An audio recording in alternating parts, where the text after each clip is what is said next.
Hello guys, welcome back. This is All Things Bipolar channel. It's going to be interesting today. Today I sit in for your favorite host, Now.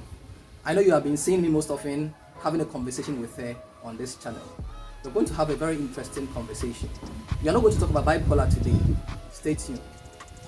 If you are a favorite and a regular listener and viewer of the program that TV3 made sure that the whole world was watching, Date Rush, you must know my guest today. Today, we have a very interesting guest on our shots. And then she's going to mention her name. I'm not going to mention her name. I know you already know her since you saw her on the screen. In case you didn't watch Date Rush or the episode for which she featured, this is for you.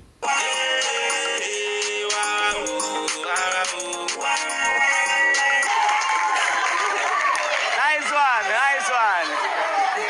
Look, Nana Ama, you've just shut down my show.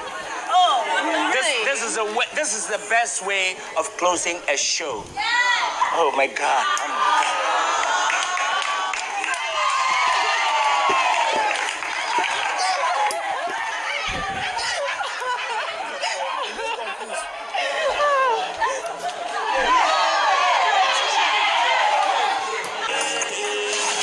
My aspirations and dreams in life are that in the next couple of years, I would have finished my education and I would have had a permanent job at the port.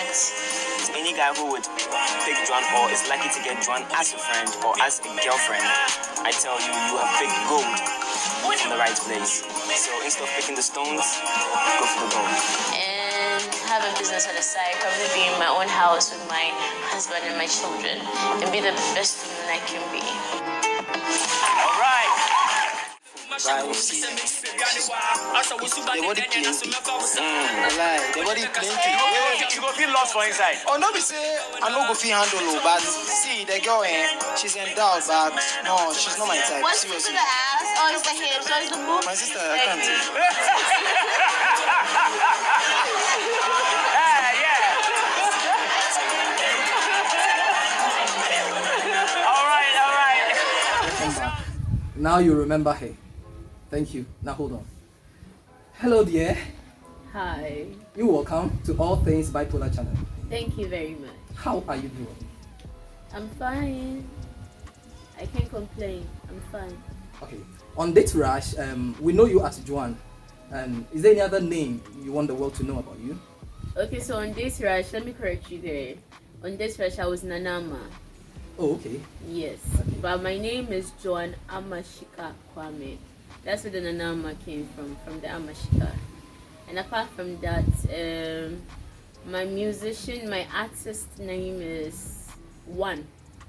I say one love to the world and oneness in everything. So that's me for you. Wow. Nice to meet you all. Wow. So she sings as well. That's wonderful. Are you doing music now, or you have put it on hold a bit? I don't know. That's the issue I'm going through right now. I thought it was moving on, but I don't know what's going on, so I must say it's on hold for now. Okay. Now, Nana, on Date Rush, after you appeared on the program, I watched that program and it was one of the best. After that, a day after, you were trending, the whole of Ghana, you were trending. And that was because of something that you said, you boldly said. You said you had a mental health issue. Yes, I do. Can you tell us a little bit about that? Okay, so when I was, I think from 18 years old, that's when things got really bad. But as at 21, 22, 23, then it really escalated. So at what age were you first diagnosed? And 21 to 23, about there. Before then, so viewers, we are talking about, she's going to mention it, I kind of try to bite my tongue when I mention it. We're talking about schizophrenia. It's one type of mental health condition. So you know about bipolar, you know about depression, and then you know about anxiety. Today we are talking about schizophrenia. So at what point, you said 23. Now, Nana, did you see any symptoms? Was there something strange about your condition before doctors say that you have that condition? Well, I've always been different. I've always been unique. I've always said things that frightened my parents. They didn't understand. I've always been sort of a controller of my siblings in some way, one way or another. Always the middle woman, always the instigator, always the leader, and always the loyal follower as well. So I was all over at once. So I think my brain. So let me just say this: mental health has to do with the mind and your brain. And then before that, yesterday was mental health day, and you can see me my toe. You see at the back. Yeah. So that's nice. Yes, yesterday was mental health day. So yes, so let's get back to me. Yeah. So schizophrenia. As I got to 18, I started developing. I think SHS things were getting. I think I had an episode one time in SHS. I was blacking out at assembly and large gatherings. So I wasn't eating well. I still have a problem with my eating habits because you see I'm plump and I'm trying to lose weight almost all the time and stay in shape. So when I got to level 200 Maritime University, that's when my parents started to notice something was wrong somewhere. So they had tried every other avenue. They had gone around asking, trying to figure out what exactly they could do for me. So they didn't know what they were getting advices from people. Some of them were bad, some of them were good. And then eventually level 400, I ended up in Pantine Hospital. Before that, I was at Accra Psychiatry. Before that, after that, then I was at Valley View Clinic. Then I was at Pantine for the first time, then Pantine the second time. And then I ended up in rehab because I abused substances, drug abuse. Yes, so I think that's what helped. Wow. Okay, so before 23, when you were diagnosed, that means that going to the psychiatrists and then Pantine Hospital and the clinic of your Valley View University, they didn't know exactly what was wrong with you at the time. No, even I feel like the schizophrenia have been diagnosed wrongly. Okay. Because I also have mood swings. I have severe mood swings. And I can be laughing right now and then you see me crying. Alright. Yeah, so I don't know about that. But the schizophrenia, they might have gotten it down packed because I have an issue with human beings and their voices. That's what schizophrenia is all about. It's a disorder of reality. So can you explain that a little bit? Have an issue with voices of human beings? Okay, so if I'm sitting with you, let me give you a scenario. Sure. When we were coming in the car, I felt like I heard you whisper something. Okay. You obviously might not have, because I wasn't hearing you right, or you weren't talking to me, but I felt it. To somebody, the person won't understand why I'm hearing things, and I won't ask, oh, were you saying this? That's normal. But take it as, let's say you are at Circle, or you're in a marketplace, and then you enter, and then all of a sudden, every direction, the market women are calling you, and you see the way I look. Let's say I go out to a restaurant to eat. The men will be sitting with their spouses, and then they'll be looking at me, and then the spouse might say something or comments might be flowing. That kind of thing just kind of like was disturbing me. And I couldn't live in a compound house because I had grown up with my dad like for almost 20 years in our own place. I wasn't used to sounds around me. I was always alone in my room. So I went to stay with a guy, and we were living in a rented apartment, more like in a compound house. But it was a story room, and it was hell. Wow. It was seriously hell.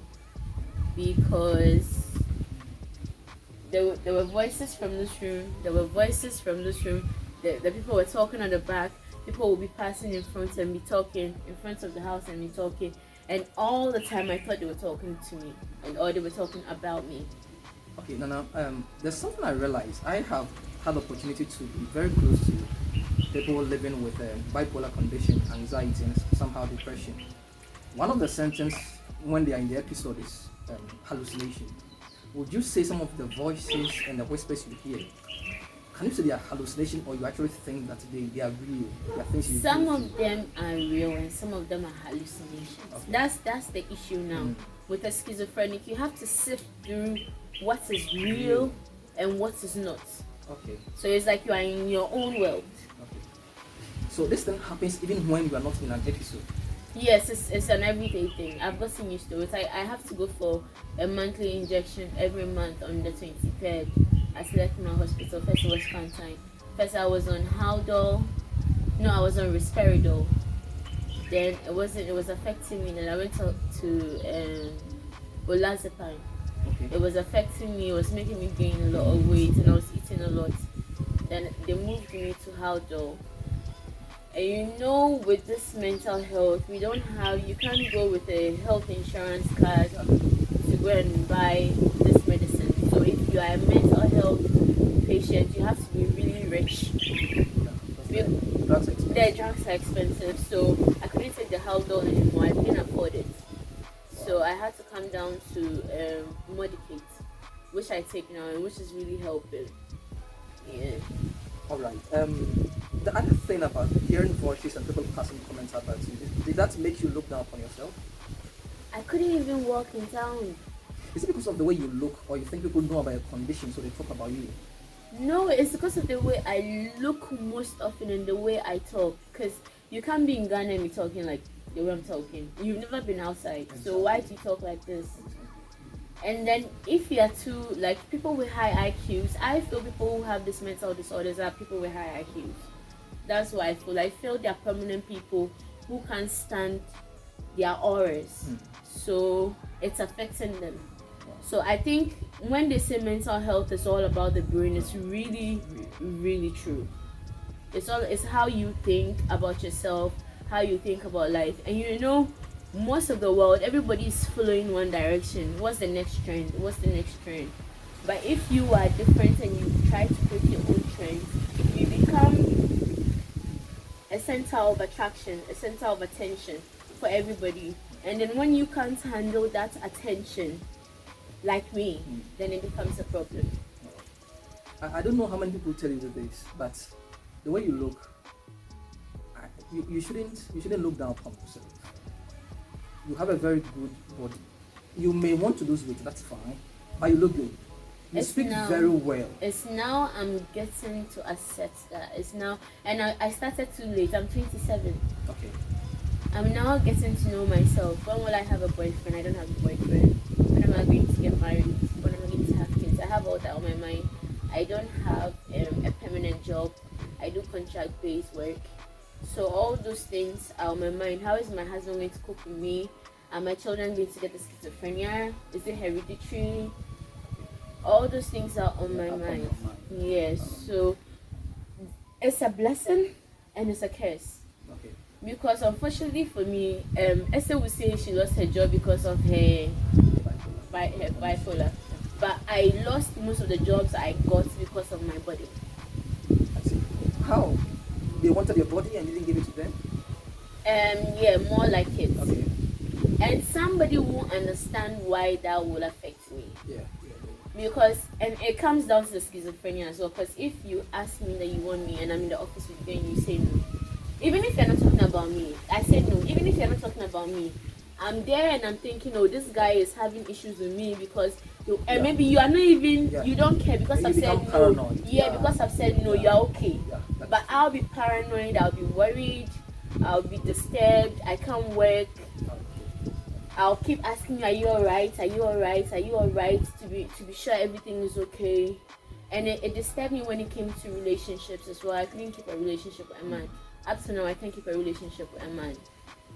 We'll come to the relationship bit. I know people living with such conditions have issues with relationship as well. But what actually took you to the rehab center. Drug abuse. Why did you abuse drugs, and what kind of drugs were they? Okay, so let me ask you a question. Yeah. Do you think we came to live to die? And if you wanted to die, would you choose to die the painful way with the sickness, or you would choose to die blissfully without pain? I think this is a personal question. I don't think we should die in a painful way. We should die blissfully. But most people die Painfully, yeah, that is true. That is true. That's where the drugs come in. Like, if you can catch the linkage, you will understand what I'm saying.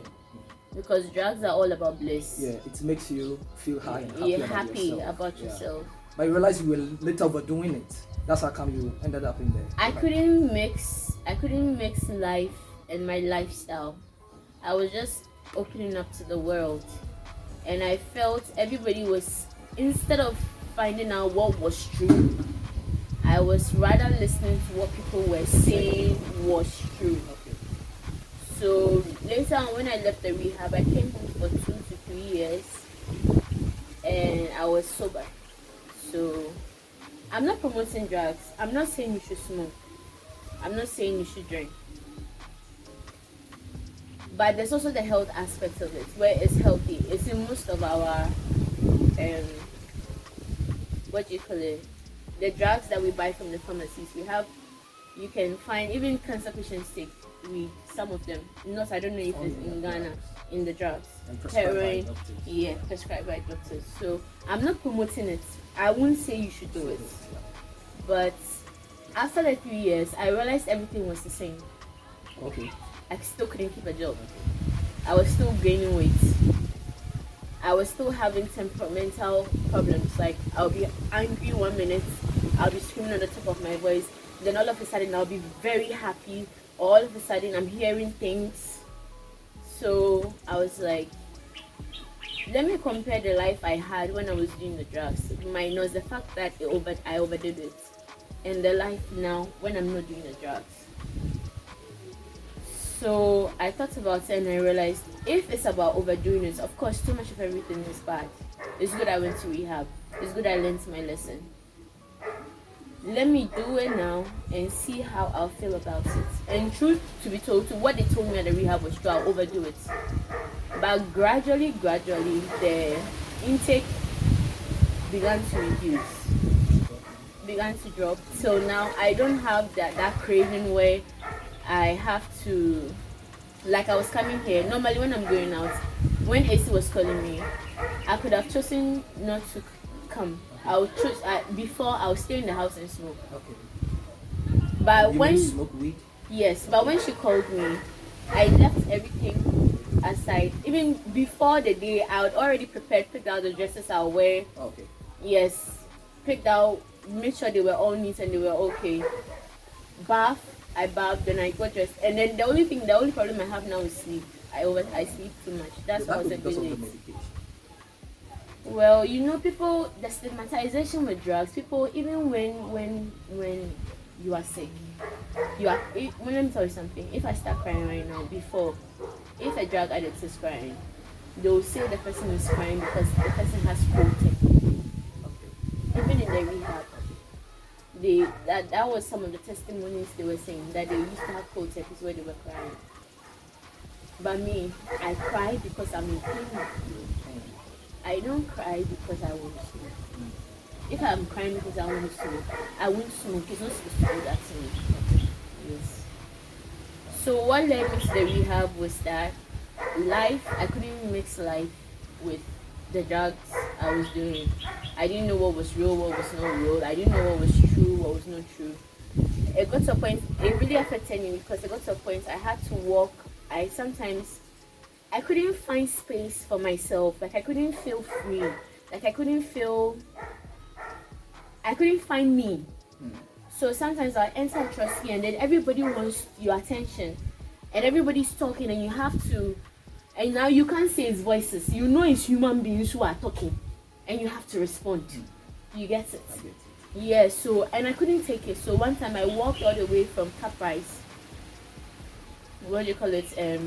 the branch to Abeka Junction. Okay, done.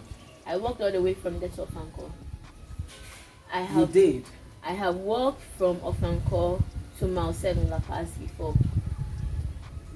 What happened? Was it knowing something you wanted to do, or you felt like you're tired with life? You were just going. Yes, I just needed a breather. Like I needed a break. Okay. I was just sick and tired, and trust me, the whole time I was shouting. Because you know when the voices are coming, because you don't know what's real and what's not. I felt fighting over help. So I was screaming at the top of my voice, leave me alone, God, why? This, that. And people were looking at you. And people were looking at me, and they were still talking. And they didn't know that the talking was what was worrying me. You. Wow. Viewers, I told you today we are going to have very interesting and very educational interview to our sister. I'm getting to know a lot about being schizophrenic. So, nobody introduced you into drag. You felt like you wanted to do it. Yeah. Okay. And now you don't have the cravings for it at all. Not as bad as it Not as bad as it used to be. If somebody is watching you having the same condition, I think you would not advise the person to go into drugs, would you? No, I wouldn't. It will worsen it. If you don't have the willpower, don't try it. Don't try it. Drugs will not help you. It will give you bliss, that short moment. And that's it. If you have a problem, you go for the bliss. After the bliss, the problem is still there. What they say about it is true, but there's also positivity about it. That's all I want to be known. Okay. Yeah. So we get that point. Yeah.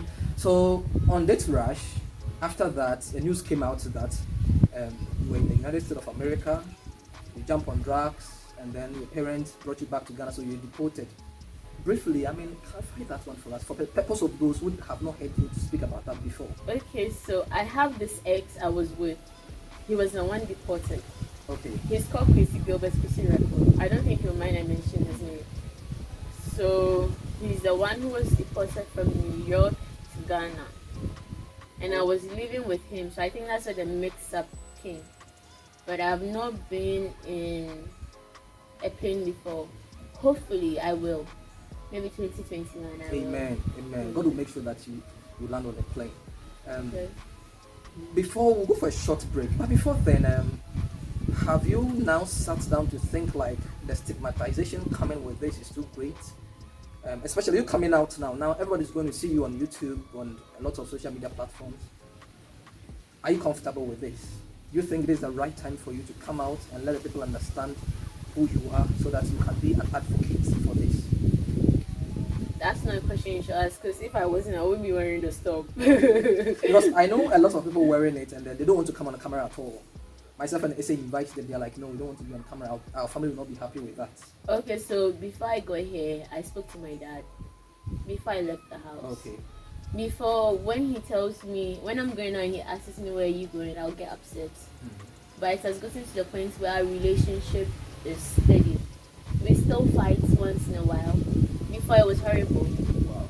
It was really horrible. I could scream, yell, pick a knife at him, insult him. Are you suicidal when you're in your episode? Are you suicidal? Yeah, I have suicidal thoughts. My sympathy lies with anybody who has a mental disorder, because that's one of the things you have to deal with for the rest of your life. And this disease is not something that's a fluke.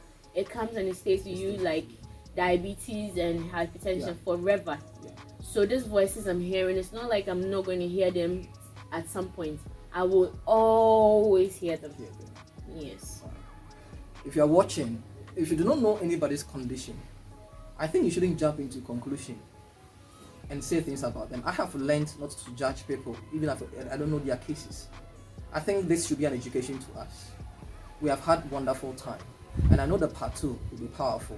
Stay tuned. God willing, next week we'll come back with the part 2. Thank you, Joan, for coming on this show.